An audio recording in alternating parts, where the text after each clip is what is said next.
Hi, everyone. Welcome to Radiant Living, Inspiring Humanity to Thrive. I'm your host, Marisa B. Today, I'd like to welcome somatic therapist and power guide, Katerina Phoenix. Hi, Katerina. Thank you so much for coming on the show today. Thank you. It's a pleasure. The first question I have is, what exactly is somatic therapy, and how did you get started in all of this? Hi, everyone. Marisa B here from Radiant Living. If you like what we're doing and want to keep the conversations going, please like and subscribe and hit the notification bell so you know every time we upload a video. Thank you. Um, I'm not sure exactly what I would say that the formal definition of somatic therapy is. To me, it's touch-based in the sense of actually being able to feel into someone while we're having a discussion. But it's also addressing things in the sense of it can be done virtually in the sense that it's asking people to assess their body as a whole unit and in a sense, how are they feeling in different parts of their body as they're discussing something, rather than being just based in the head. How do things feel in the body as they're talking? Because the reality is we do carry things in our body, right? I mean, we have anger, we have upset, right? Sometimes so many of us hold breath in. So there really is a lot to what's carried in our body, and perhaps we don't know that. There's this book called The Body Keeps the Score, which is a little bit. Some people Mm. debate the merits of it. Mhm. I have found a lot of times I'll just be doing a massage on someone, and I can somehow feel that a knot is tied to emotions, and I do feel that especially if we have an injury or we have repetitive use, that stress or certain types of emotions tend to get attached to certain parts of the body, Mhm. especially like in women, the deep hip muscles a lot of times carry a lot of trauma, fear, Mhm. bodily pain, but emotional pain that's tied to that too. Mhm. And I'm assuming many people, many women carry that, right? Through ancestral issues, right? And they don't even know that they're carrying it, and they're carrying it. They say we carry up to 4 generations of trauma in our body, Mhm. There we in go. our cellular DNA, Hmm. which is really interesting. And quite often, I think the way we move through life is not so much based on the present, but based on what we're carrying within ourselves that's affecting our daily decisions and our outlook and how we view the world. Yeah. Now, do you think we can change that? Do you think we can get that out of us? That it can be worked on, it can be moved through the physical. Yeah, I've seen it. Yeah. Yeah, it's almost like I hate to use this analogy, but if if you're familiar with dogs, if a dog gets beaten when it's young and say that someone hits it in the left rear quadrant and you go to adopt that dog, when you try and pet it, it will shy away without even really realizing it's just an automatic response at that point. Mhm. And there's a way to somatically overwrite. So it's like we can pull the trauma from the body, and we can also somatically overwrite the pain that is being carried in that area. And that especially is true for, say, women who, or men who've been raped. And Mhm. that a lot of times during intimacy, they'll panic at certain points, and it's possible to remove that trauma and override it with pleasure so that they can go out and have Mhm. vibrant love lives again. So now I know that you do uh is it tantric yoga, and you're a teacher of that. Is that similar to somatic work? First of all, can you explain the what tantric yoga is, and how is it similar or different than the somatic therapy? I don't so much do tantric yoga. I've studied tantra, neo tantra, and what they call the temple Okay. arts, which is a really interesting kind of ancient lineage of tantra, in which somebody studies how to like meditate and leave their body, but then Mhm. also how to be in their body, and it's like disembodied enlightenment and then embodied enlightenment, and then Mhm. combining these two. There's a story of people called dakas and dakinis who there was like let's say a building on the edge of the water where soldiers would come back from war, and instead of just going straight back to their families, they would see these somatic therapists called dakas and dakinis and stay with them for a few weeks or a few months, and then be reintegrated into society to remove the PTSD so that they wouldn't take it out on their families, and then basically bring the war back into the house. And so even though we say go off and fight an enemy, we can then are fighting and creating trauma within ourselves and our family units. And now, how long have you been doing this personally, providing service to others? Since early to mid 2021, or since around May of 2021. Mm-hmm. Because before you were studying, of course, you were always studying this all. I've done like vinyasa and tantric yoga since about 2010, and then I was really into physical fitness, and ironically, I had these foundational pillars that are typically recommended in yoga to be able to have a type of awakening called a Kundalini awakening. And in May of 2021, at my second Tantra retreat that I attended, I had this very bizarre experience where I exploded into light and had about a 7-hour journey, but it was a sober event.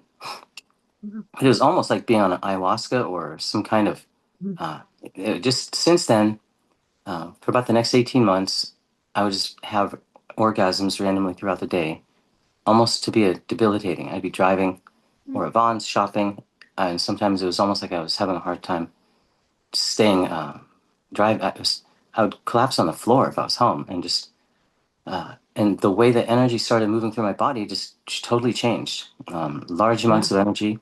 Not a day has gone by since May of 2021 that I don't just have random orgasms at points and have what they call kriya, where the body will shake.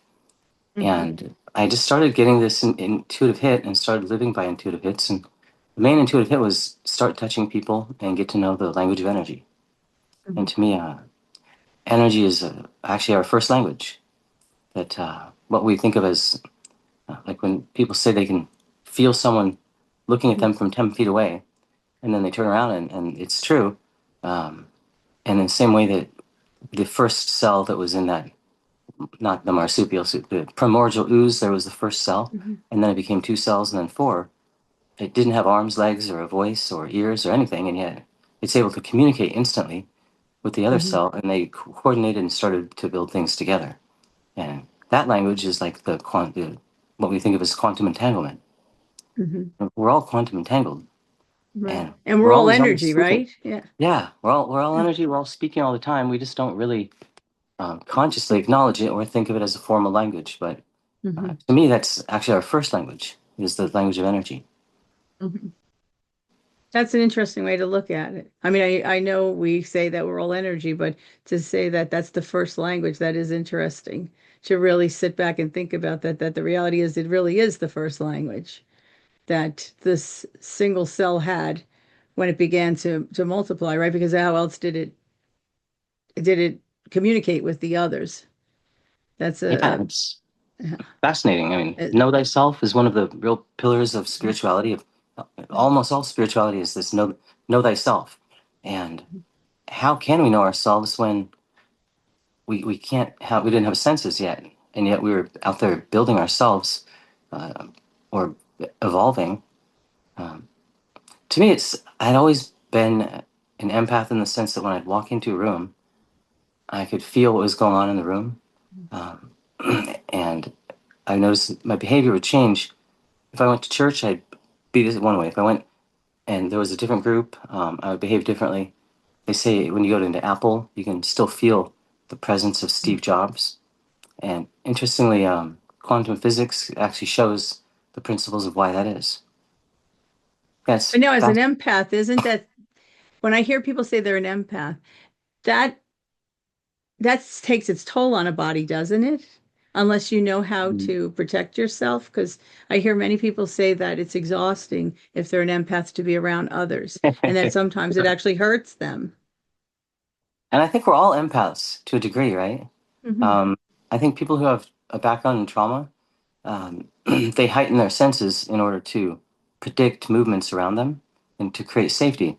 And then this later becomes kind of a curse where we feel too much and we feel the pain of other people. We feel the stress. For me, it made it very difficult in life to be. I tended to be a yes person most of my life because when someone said something and was asking something of me, I could feel the disappointment and Mhm. sometimes the anger if I said no. And Mhm. rather than feeling their negativity, which I couldn't get out of me, I would go around life just saying yes, yes, yes. Uh, yeah. But the awakening I had, I started really listening to that energy, and I found that there's a way of grounding where we can release our energy, release the energy from ourselves, and then get back to being more of a clear, where we're not so much taking on the energy of others and the world around us. Yeah, that's a tall order though, right? For some people. Like where do you even start with that? Especially people that feel, because there is a difference between being empathetic towards others and actually feeling what they feel or taking on their feelings. Where do you start with that? Yeah. That's a lot of what I teach somatically is for people to be able to because it's not so much in the head, it's a somatic feeling. um, and the more we feel the world around us, the more we sort of become like these social codependents where it's hard for us to really live our authentic life because we want to please this person, please that person, and all of a sudden we're not pleasing ourselves anymore, and we're not really a service to others when we're not really in our authentic yes either. So that's a lot of what I teach is for people to be able to ground well enough so that they can.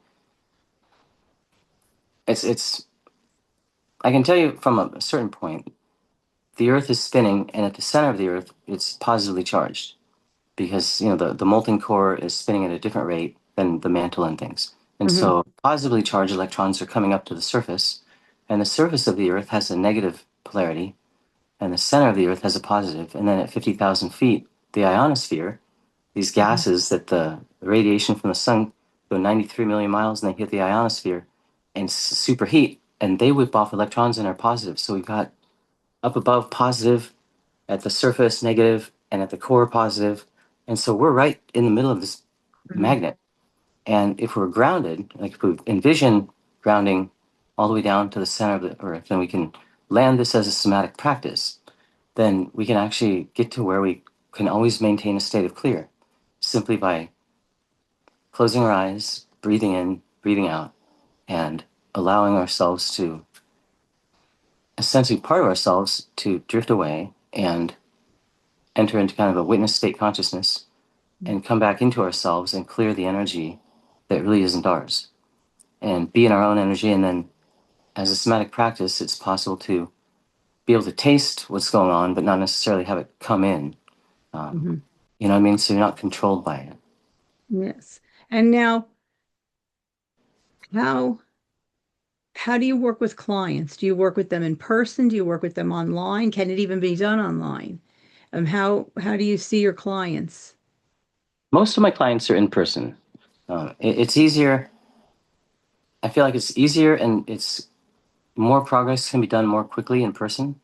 Um, Hmm. and over virtual, it's harder to do the somatic practice because Hmm. I'm having a harder time feeling what they're feeling um, Hmm. over a line, especially if I Yeah. haven't met them. If I've met someone and like somatically connected to them, then it's a little easier to do virtual after that. But much do prefer in person. Hmm. Yes. And then, but now you say that you did tantric yoga, you also do hot yoga. Now, how is that different, or is it different than the somatic work that has to be done with clients? Can they do both? Do you incorporate it all together? How does that work? Well, from like, personally, I do like tantric yoga, hot vinyasa yoga, things like that. What I do for people professionally is embodied tantra. So it's actually Hmm. the basically people have tantric sessions with me, and Hmm. so in a way, I'm doing tantric healing. Uh, Hmm. so it's we're not really doing yoga; it's Right, more talk exactly. based. So Hmm. typically, in a session, my biggest thing to intake more than speaking is actually asking them if they're okay with a hug. Like say it's their first time client. And when we're hugging, I make a very unusually long hug. And during that, I can start to feel into what's happening in their body.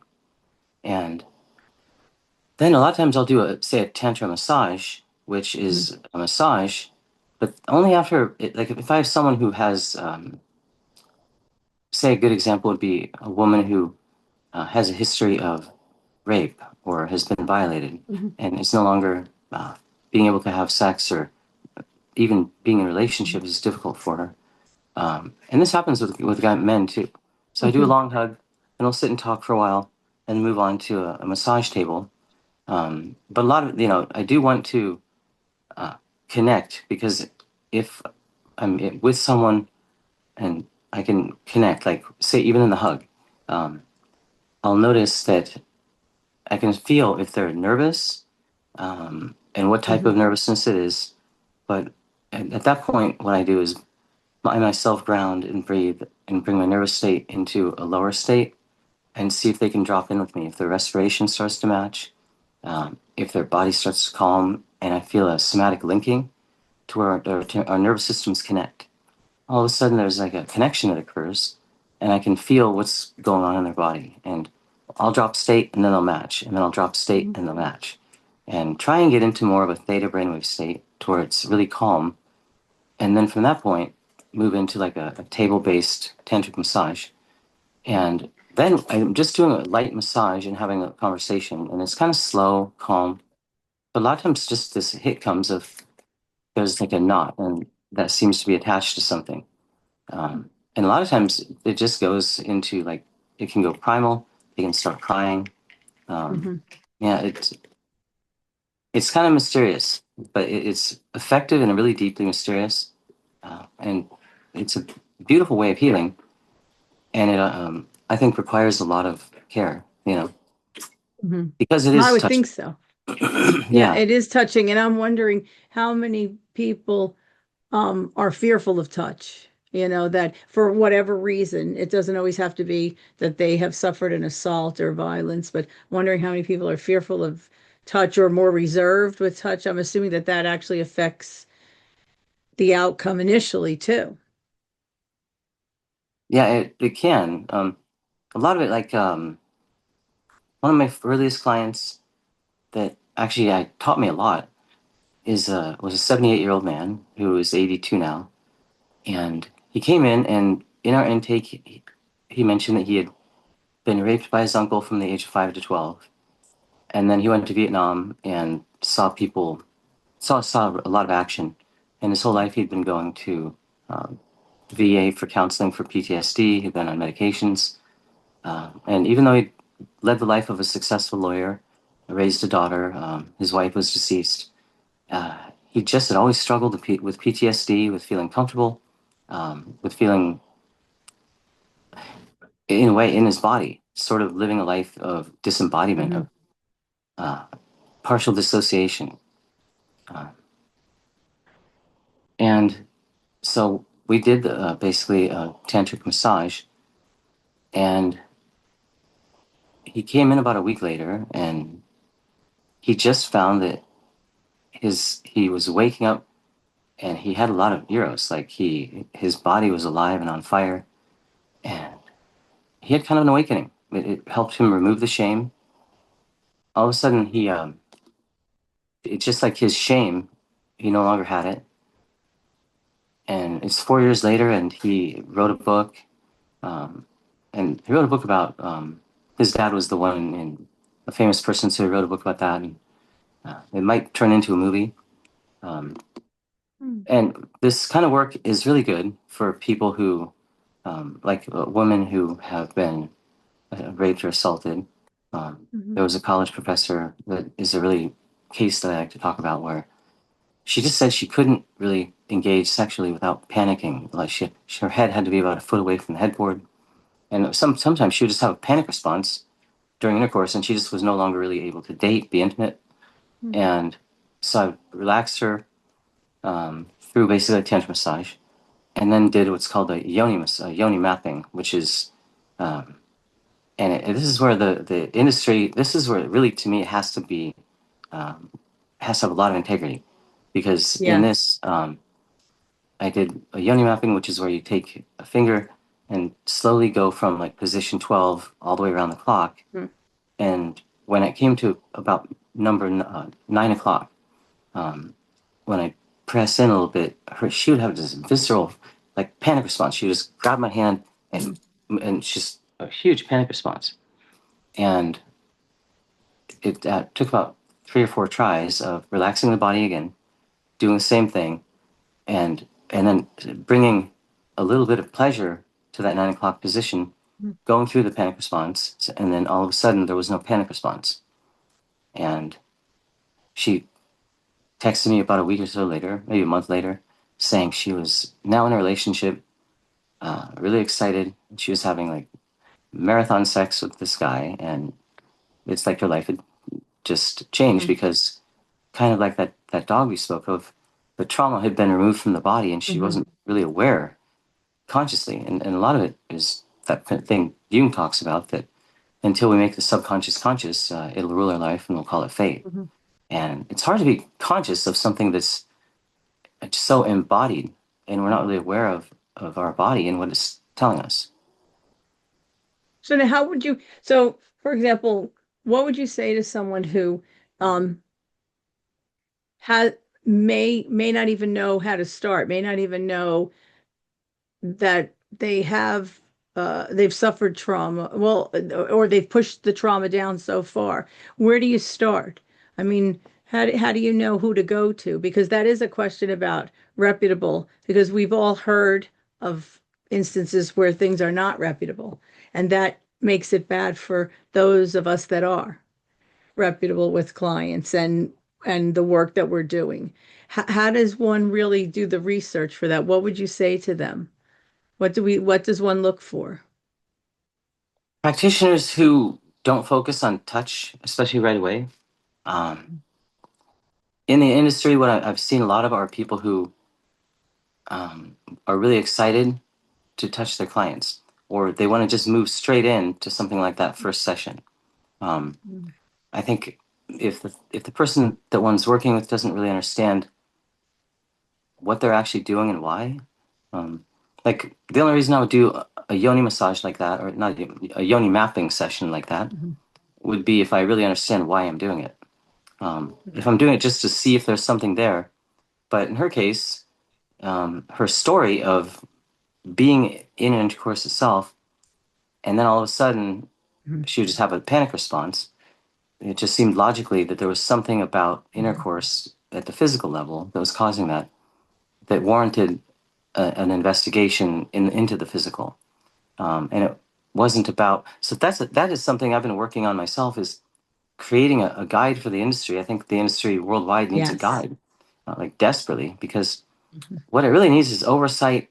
And I see all of these spiritual organizations, even like the one that I studied under, they want to have an accountability system so that when clients come to them, they handle it, but then they self-report how they handled their own issue.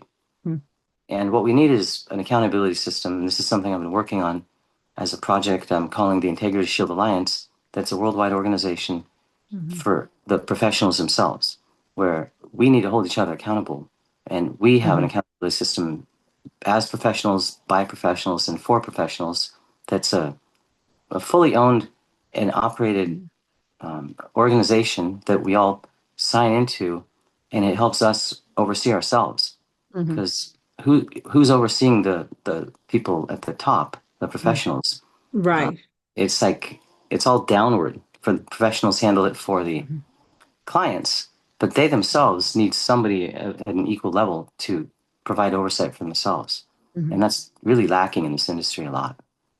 Yeah. And I'm glad you said that, because being a licensed therapist, I mean, we have to be in therapy ourselves when we originally start, and and it's good to be there. Even mentors and coaches. It's, some of the best mentors and coaches have mentors and coaches themselves, and you have to have some sort of accountability. I mean, licensing is one thing because it's done by state, And they have their own criteria, but there are a lot of alternative therapies, a lot of alternative modalities that work wonderfully, but they often don't have that. And we've heard, right, of unscrupulous people who somehow find their way into these fields, right? They find their way into the fields, and we're not saying that everybody is that way, but there could be someone who is unscrupulous that falls into Yeah. being a somatic therapist, and it really is a serious thing.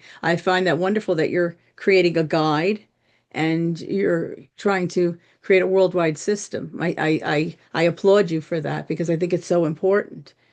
Um, tell us a Yeah. little bit about it. Do you have an online presence? How far are you into it? You're creating the guide. Do you know when the guide will be available, or will reputable people get this guide? I mean, will it be some sort of governing body that you're looking to create? What I'm looking at is a system, the typical accountability system we have in this industry. People have to sign like say a client has to sign a non-disclosure um, before they can even enter into seeking restitution with the professional. And it's more about the professional protecting themselves. Um, what I want is I've got a site that links all conscious providers worldwide, and then they sign on for this Integrity Shield Alliance. And the idea behind the Integrity Shield Alliance is that because a lot of this work is very fringe legally, you know, even just touching people can be construed as illegal. Yes. And a lot of what's preventing accountability are the providers being worried that they're going to get in trouble legally. And so it puts it all into a black box and it puts it all into the shadows. And this allows for people to come in and abuse, and then the accountability system they're using just puts people into silence before they can even enter into discussions of how they got harmed. And so the public is Mhm. actually denied the visibility and transparency that it needs because it's all signed away through non-disclosures, which is a Mhm. huge disservice to the public. And we see it in corporate America, but I feel like we can't be using corporate America tactics in this of all In the fields. healing arts, It's like, right? In the wow, healing arts. that's Yeah. scary. That's scary, and I've seen the Yes. repercussions of it. And people are being harmed out there. I myself was spending 2 years investigating harms in this industry, only to find it's hard to find any because everybody's signed away their rights and they can't talk about it. It's Right. frustrating. And so what I'm building is a website that providers can sign on to, they can advertise on, Mhm. and they also will have peer-reviewed complaints. And so if there's an issue, it's not that people need to sign a non-disclosure, but a client could bring two people from their peer group, and the provider can call on two people from their peer group, and it would have a database of providers that shows what their specialties are, and we kind of match specialties. And it's not so much that people are sitting in judgment. The provider and the client would have a discussion, but it would at least be by Zoom at the minimum, like this, and have two people from each peer group as witness, and then only when the resolution is complete, it would be in a database. And the heart of this Integrity Shield Alliance is having a database that meets Sarbanes-Oxley acts of transparency, so it can't be changed, it can't be altered. It has version tracking control, so it would be admissible in any court of law. So that it says the provider it does get brought up on charges. They've got 1,000 positive reviews and three or four negative complaints that are peer reviewed. And that way it shows the actual truth of work that's been done successfully, work that hasn't, the nature of how it wasn't. And it's not so much looking at it from a legal point of view, but protecting and providing transparency to the public in terms of what really is going on. Because that's one thing I found too is when a provider does have one complaint, it's easy for everybody to sort of scapegoat that one provider. And everybody that has had a positive experience is no longer going to be willing to put themselves on the line and say, I have had great experiences. And Right. we're getting a very skewed perspective that's Mhm. either black and white in favor of they're perfect or they are awful. And it's not an accurate picture of this provider's or the industry's actual metrics, which is what we need.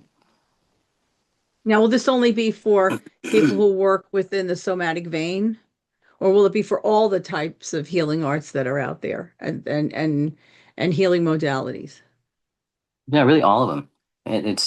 It can be for conscious sex workers, because I think that's an industry where people do need, like if somebody's 75 and lonely, they should be able to have a provider um, who's going to at least offer them comfort and companionship.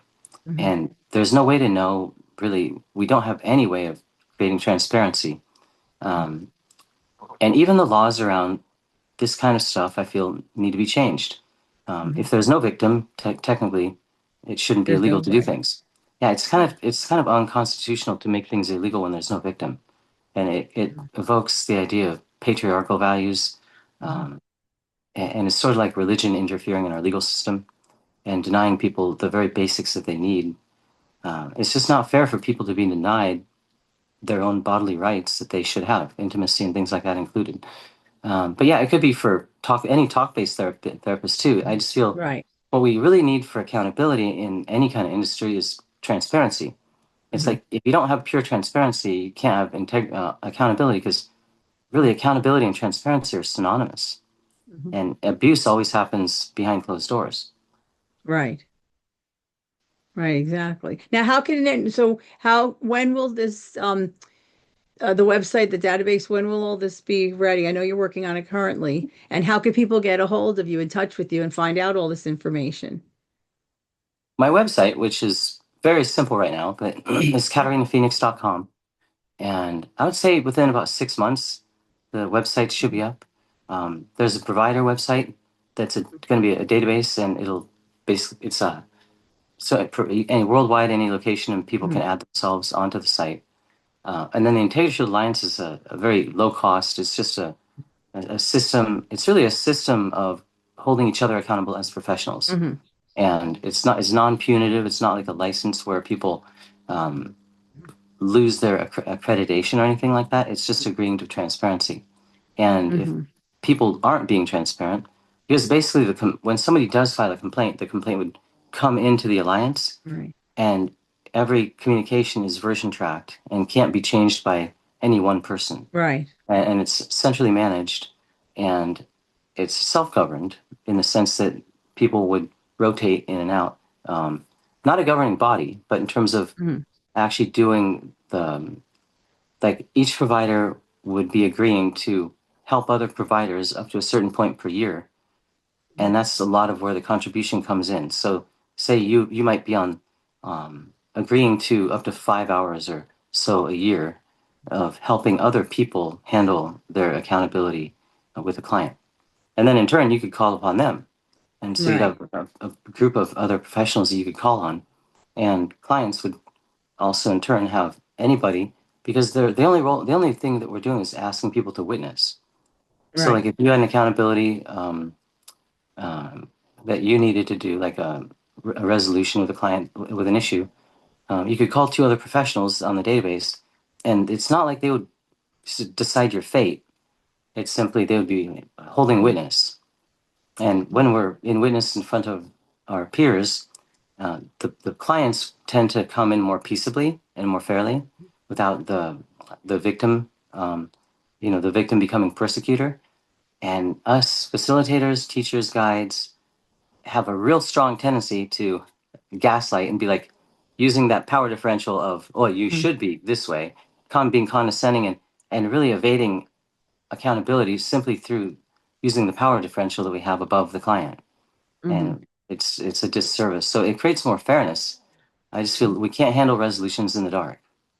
Right, right. Well, I would love to list all that information in the description box so that, um, first of all, people know where to contact you personally, but also with the database. And for those that are in the healing arts that are dealing with alternative therapies, if they want to join and they want to actually get themselves on there, I'd love to list that all because I think it's so important for us to, be cognizant of the fact that we really need to do that. In addition to those of us that are licensed, there should be something there for all of us to be a part of for our um, not only transparency but for the clients, really, right? Because ultimately that's what it's about, the clients.